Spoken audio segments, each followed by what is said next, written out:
There's already a major political battle brewing on Capitol Hill. Political analyst Brian Sobel joining us now to discuss what Scalia's passing means. Brian, thanks for being here with us.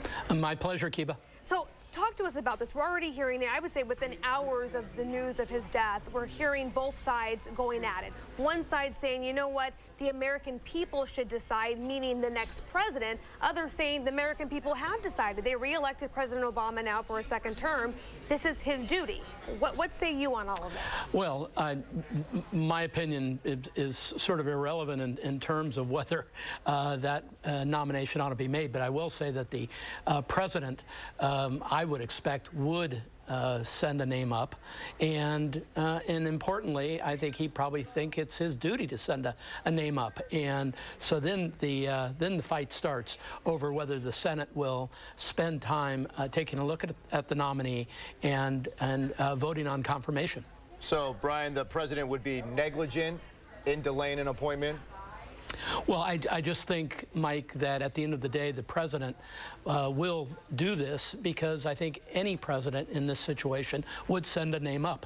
All right, so senators, when they get together and let's say the president does want someone to be appointed here, they vote. They can vote yes, they can vote no, right. But they could also not even show up for the vote. Is that a possibility that could happen? All sorts of things come into play now. There will be discussions between the White House and the Senate leadership as to whether the leadership will entertain a name. It would go to the Senate Judiciary Committee where there would be hearings. This is going to be a bit of a process, and I was interested in the White House's comments that the president would send up a name in due time. I expect due time is in the next 7 or 10 days.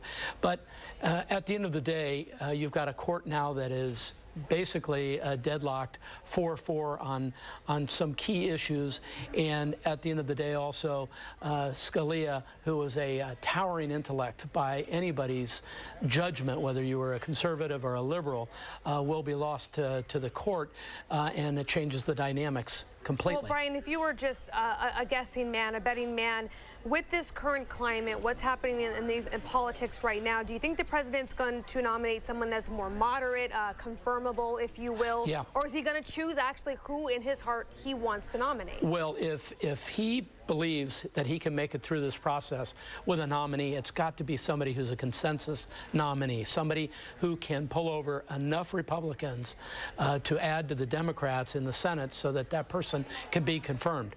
If he sends up somebody who's philosophically opposed to much of what the Republican agenda is in the Senate, it's going to be a long slog, and it will definitely go into next year and certainly be taken up by the next president. Well, you heard some of the possibilities that are already being thrown out there. Do you think any of those have a chance? Well, I'm not sure that the Attorney General has a chance, and I'm not sure one or two of the others have a chance necessarily. It'll be interesting to see who the president selects.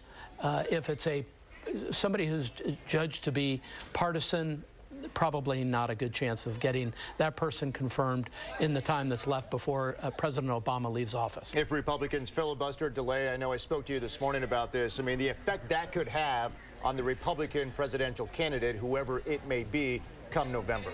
Yes, it'll have an effect in the race. This is already now going to be an issue in the presidential election, and will be a definite issue when the Democrats pick their person and the Republicans pick their person. It's going to be part of the discussion nationally for sure.